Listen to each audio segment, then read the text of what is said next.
अगर आपको भी आपकी समस्या सबसे बड़ी लगती है तो इस कहानी को सुनने के बाद आप अपनी समस्या को बहुत ही छोटा समझने लगेंगे।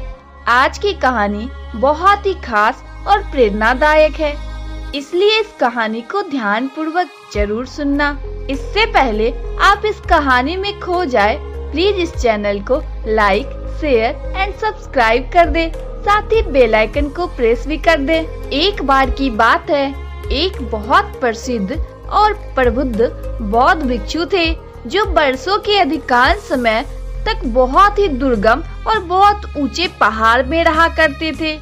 उस पहाड़ पर चढ़ना बहुत मुश्किल था, इसलिए साल भर में भी बहुत कम लोग उनसे मिलने के लिए आते थे। उनसे मिलने तो वही शख्स जाता था जिसे या तो उनसे मिलने में बहुत दिलचस्पी थी या फिर उसे कोई बड़ी समस्या थी जिसके लिए उसे किसी समाधान की जरूरत थी। नहीं तो ज्यादातर लोग उनसे तब मिलने जाते थे जब वह पहाड़ के नीचे आया करते थे। एक बार पर्वतारोहियों का एक दल उस पहाड़ पर टहलने गया। वहाँ किसी ने उन पर्वतारोहियों को बौद्ध भिक्षु और उनकी बुद्धि के बारे में बताया। बौद्ध भिक्षु ने ज्ञान के बारे में जानने के बाद पर्वतारोहियों के समूह ने उनसे मिलने का फैसला किया। वह सारे लोग ऊपर की ओर चढ़ते हुए साधु के आश्रम में पहुँचे। बौद्ध भिक्षु ने उन्हें देखा और पूरे सम्मान के साथ उनका अभिवादन भी किया और उन्हें बैठने को कहा। कुछ देर बाद बैठने के बाद सब लोगों ने अपनी समस्या बौद्ध भिक्षु के सामने रखने की सोची, लेकिन वह सब इस बात पर बहस करने लगे कि सबसे पहले उनको अपनी समस्या कौन बताएगा। सब कह रहे थे कि मेरी समस्या सबसे बड़ी है, इसलिए सबसे पहले मैं अपनी समस्या का समाधान पूछूंगा। सब कह रहे थे कि मेरी समस्या सबसे बड़ी है, इसलिए सबसे पहले मैं अपनी समस्या का समाधान पूछूंगा। धीरे धीरे उनके तर्क की आवाज तेज होने लगी और हर तरफ तेज का शोर मचने लगा था। यह देखकर बौद्ध भिक्षु चिल्लाया, आप सब शांत हो जाइए, मेरे पास इस समस्या का समाधान है। इतना कहकर बौद्ध भिक्षु वहाँ से उठा और अपनी कुटिया के भीतर चला गया। कुछ देर बाद अपने हाथ में कागज, कलम और कटोरा ले आया। बौद्ध भिक्षु ने कहा, आप सभी एक घेरे में बैठ जाएं और एक पेपर पेन ले और उसमें अपनी सबसे बड़ी समस्या लिखे और कागज के उस टुकड़े को मोड़े और उस कटोरे के अंदर रख दो। सबने वैसा ही किया। वे एक वृत्ताकार घेरे में बैठ गए और अपनी समस्या को कागज पर लिखकर कटोरी में रख दी। इसके बाद बौद्ध भिक्षु ने वह कटोरा उठा लिया और अच्छी तरह से हिलाकर कागज की पर्चियों को अच्छी तरह मिला लिया, जिससे पता ना चले कि किसका कौन सा पर्चा है। फिर वह बहुत ही शांति से पास बैठे पहले व्यक्ति को वह कटोरा देते हुए बोला, इस कटोरी को एक एक करके हिलाते रहे और हर व्यक्ति वही कागज उठाएगा जो कागज सबसे ऊपर होगा। फिर उसी कागज पर लिखी समस्या को पढ़िए और सोचिए, अगर आपके जीवन में भी वही समस्या है जो आप अभी पढ़ रहे हैं या आपकी अपनी समस्या ठीक थी। एक एक करके सभी ने कटोरी में से कागज उठाया और एक दूसरे की समस्या के बारे में पढ़ा।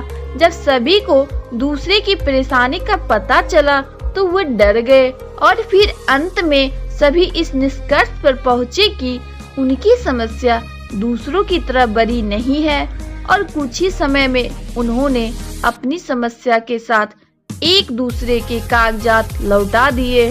अब सबके पास अपने प्रश्न आ गए थे और मन में सोच रहे थे और खुद को दूसरे से ज्यादा भाग्यशाली मान रहे थे। उन सभी ने आंखें खोलने के लिए बौद्ध भिक्षु को हृदय से धन्यवाद दिया और वहां से चले गए।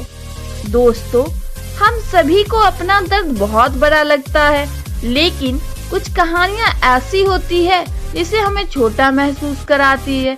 एहसास करें कि हम जिंदगी से कितनी शिकायत करते रहते हैं और हम आभारी होना पूरी तरह भूल जाते हैं। अगर हम अपने चारों ओर ध्यान से देखें तो हम पाएंगे कि हर एक व्यक्ति सोचता है कि उसकी समस्या सबसे बड़ी है।